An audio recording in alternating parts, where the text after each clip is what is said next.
Item ಯಾವುದೇ ಇರಲಿ try ಮಾಡಿ ಆಚಿ ಚಿಕನ್ ಮಸಾಲಾ. ಆಚಿ ಚಿಕನ್ ಮಸಾಲಾ. ಒಬ್ಬ ಮುಸಲ್ಮಾನ ಯುವಕ ಪ್ರಮುಖರಾಗಿ ಅಂದ್ರೆ ಮುಸ್ಲಿಮರಿಗೆ ಅಂತ ಹೇಳ್ತಾರೆ, ಹೆಣ್ಣು ಮಕ್ಕಳಿಗೆ ಸೇಫ್ಟಿ ಇಲ್ಲ ಅನ್ನೋ ಆಂಗಲ್ ಅಲ್ಲಿ ಮಾತಾಡ್ತಿದ್ದಾರೆ. ಮುಸ್ಲಿಂ ಯುವತಿಯರಿಗೆ ಭಯ ಇದೆಯಾ, ಆತಂಕ ಇದೆಯಾ ಮನೆ ಬಿಟ್ಟು ಆಚೆ ಬರಕ್ಕೆ ಅನ್ನೋದು ಪ್ರಶ್ನೆ.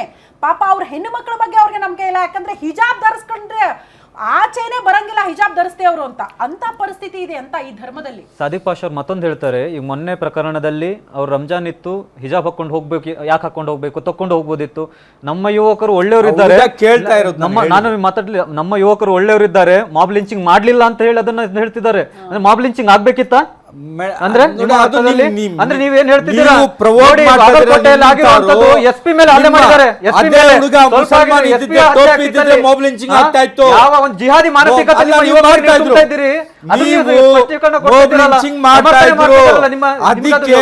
ಹುಡುಗಿ ಹಿಜಾಬ್ ತೆಗ್ ಹೊಡ್ರೆ ಆ ಹುಡುಗನು ಹಿಜಾಬ್ ಯಾಕೆ ತೆಗೆದು ಹೋಗಿ ನೋಡಿ,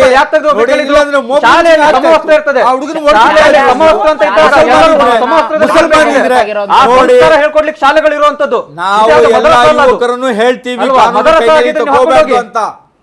ನಿಮ್ ಮದರಸ ಆಗಿದ್ರೆ ನೀವು ಹಾಕೊಂಡು ಹೋಗ್ಬೇಕಿತ್ತು. ಶಾಲೆಗಳಿಗೆ ಹೋಗ್ಬೇಕಾದ್ರೆ ಸಮವಸ್ತ್ರ ಅಂತ ಇರ್ತದೆ, ಸಮವಸ್ತ್ರದಲ್ಲಿ ಹೋಗ್ಬೇಕು ಅಂತ ಹೇಳಿ ರೂಲ್ಸ್ ಇದೆ.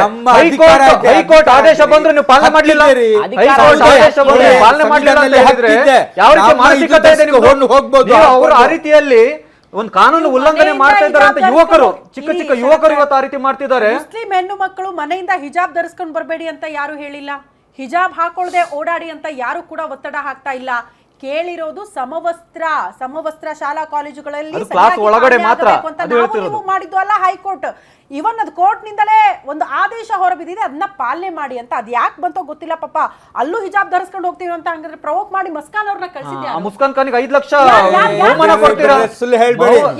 ಮುಸ್ಕಾನ್ ಖಾನಿಗೆ ಜಮಾತ್ ಉಲಮಾ ಹಿಂದಿಂದ 5 ಲಕ್ಷ ಬಹುಮಾನ ಕೊಡ್ತಾರೆ. ಅಂದ್ರೆ ಅವರಿಗೆ ಪ್ರವೋಕ್ ಮಾಡೋದ ನೀವು? ಸಾದಿಕ್ ಸರ್, ಮುಸ್ಲಿಂ ಯುವತಿಯರ ಜೊತೆಗೆ ಹಿಂದೂ ಯುವಕರು ಓಡಾಡಿದ್ರೆ ಮಾತಾಡಿದ್ರೆ ಅವ್ರನ್ನ ಡ್ರಾಪ್ ಮಾಡಿದ್ರೆ ಸಹಿಸ್ಕೊಳ್ತೀರಾ ಅನ್ನೋದು ಪ್ರಶ್ನೆ. ಸಹಿಸ್ಕೊಳ್ತಾ ಇಲ್ಲ, ಕೆಲವರು ಹಲ್ಲೆ ಮಾಡ್ತಾರೆ ಹಿಂದೂಗಳ ಮೇಲೆ.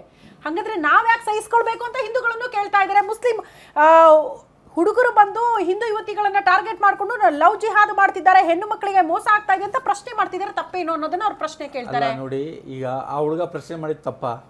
ಆ ಹುಡುಗ ಪ್ರಶ್ನೆ ಮಾಡಿದ್ ಯಾಕಮ್ಮ ಹಿಂಗೆ ಓಡಾಡ್ತಾ ಇದೀಯಾ? ಅಲ್ಲ,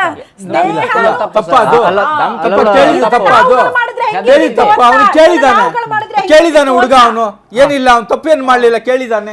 ಅದೇ ರೀತಿ ಅನೇಕ ಪ್ರಕರಣಗಳು ಗಮನಕ್ಕೆ ಬಂದಿದ್ದು ನಿಮ್ಗೆ ಗೊತ್ತಿದೆ ಅಲ್ವಾ? ಒಬ್ರು ಡ್ರಾಪ್ ಮಾಡ್ಲಿಕ್ಕೆ, ನೌಕರ ಒಬ್ಬ ಡ್ರಾಪ್ ಮಾಡ್ಲಿಕ್ಕೆ ಬಿಡ್ಲಿಕ್ಕೆ ಹೋದಾಗ ಅವನನ್ನ ಹಲ್ಲೆ ಮಾಡಿರುವಂತದ್ದು ನೋಡ್ತಿದ್ರಲ್ಲ, ಕೀ ತಕೊಂಡು ಅವನ್ನ. ಅಂದ್ರೆ ಈ ರೀತಿಯಲ್ಲಿ ಒಂದು ಭಯದ ವಾತಾವರಣ ನಿರ್ಮಾಣ ಮಾಡ್ತಾ ಇರುವಂತದ್ದು ನಿಜವಾಗ್ಲು ಯಾರನ್ನ ಮುಸಲ್ಮಾನು ಹಿಂದೂ ಹುಡುಗಿಗೆ ಗಾಡಿನಲ್ಲಿ ಕುಣಿಸ್ಕೊಂಡು ಹೋಗ್ತಾ ಇದ್ರೆ ಬಿಡ್ತೀರಾ ನೀವು? ಬಿಡ್ತೀರಾ? ನೋಡಿ, ನೋಡಿದ್ರೆ ಏನ್ ಮಾಡ್ತೀರಾ ನೀವು? ಎಷ್ಟೋ ಪ್ರಕರಣ ನೀವು ಹೊಡಿತೀರಾ? ನಾವು ಮಾಬ್ ಲಿಂಚಿಂಗ್ ಮಾಡ್ಲಿಕ್ಕೆ ಹೋಗೋದಿಲ್ಲ, ಪೊಲೀಸರಿಗೆ ಹೇಳ್ತೀವಿ ನಾವು. ಕೋಟಪ್ಪ ಅವರ ನಿಮ್ ರಿಯಾಕ್ಷನ್ ಈ ವಿಚಾರಕ್ಕೆ? ಯಾರು ಪ್ರವೋಕ್ ಮಾಡ್ತಿದ್ದಾರೆ ಅನ್ನೋದು ಪ್ರಶ್ನೆ ಇಲ್ಲಿ. ಪ್ರವೋಕ್ ಮಾಡಿ ಕಳಿಸ್ತಿದಾರಾ ಅಥವಾ ಸ್ವಯಂ ಪ್ರೇರಿತವಾಗಿ ಬಂದು ಹಿಂಗ್ ವರ್ತನೆ ಮಾಡ್ತಾರಾ, ಹೆಂಗೆ ಅಂತ? ಯಾವ ಧರ್ಮದಲ್ಲಿ ಹೆಂಗೆ ಹೇಳಿದೆ ಅಂತ?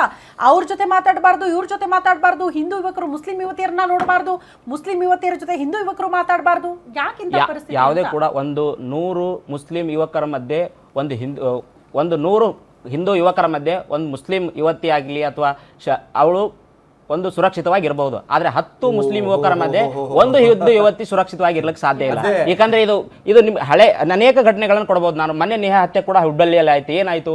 ಸ್ನೇಹ ಬೆಳೆಸಿ ಪ್ರೀತಿ ಮಾಡಿ ಆಕೆಯನ್ನ ಮದುವೆ ಆಗಿಲ್ಲ ಅನ್ನೋ ಕಾರಣಕ್ಕೋಸ್ಕರ ಕೊಲೆಯನ್ನ ಮಾಡ್ತಾರೆ, ಕ್ಯಾಂಪಸ್ ಒಳಗಡೆ ಕೊಲೆ ಮಾಡಲಾಗ್ತದೆ. ಅಂದ್ರೆ ಲವ್ ಜಿಹಾದ್ ಅನ್ನುವಂಥದ್ದು ಮುಸ್ಲಿಂನ ಕೆಲವು ಮುಲ್ಲಾಗಳಿಂದ ಅಥವಾ ಮುಖಂಡರುಗಳಿಂದ ಪ್ರವೋಕ್ ಮಾಡುವಂಥದ್ದು ಅಥವಾ ಅವರಿಗೆ ಪ್ರಚೋದನೆ ಕೊಟ್ಟು ಅವ್ರನ್ನ ಹಿಂದೂ ಯುವತಿಯರನ್ನ ಮದುವೆ ಆಗೋದು, ಅವರನ್ನ ಇಸ್ಲಾಂ ಧರ್ಮಕ್ಕೆ ಕನ್ವರ್ಟ್ ಮಾಡ್ಕೊಳ್ಳುವಂಥದ್ದು ಇದು ಅನೇಕ ವರ್ಷಗಳಿಂದ ಮಾಡ್ತಾ ಬಂದಿರುವಂಥದ್ದು ಘಟನೆ ಮೇಡಮ್. ಈಗ ನಾವು ಕೇರಳ ಸ್ಟೋರಿಯಲ್ಲೂ ನೋಡಬಹುದು, ನಾವು ಬೇರೆ ಬೇರೆ ತರದ ಉದಾಹರಣೆಗಳನ್ನ ಕೊಡಬಹುದು.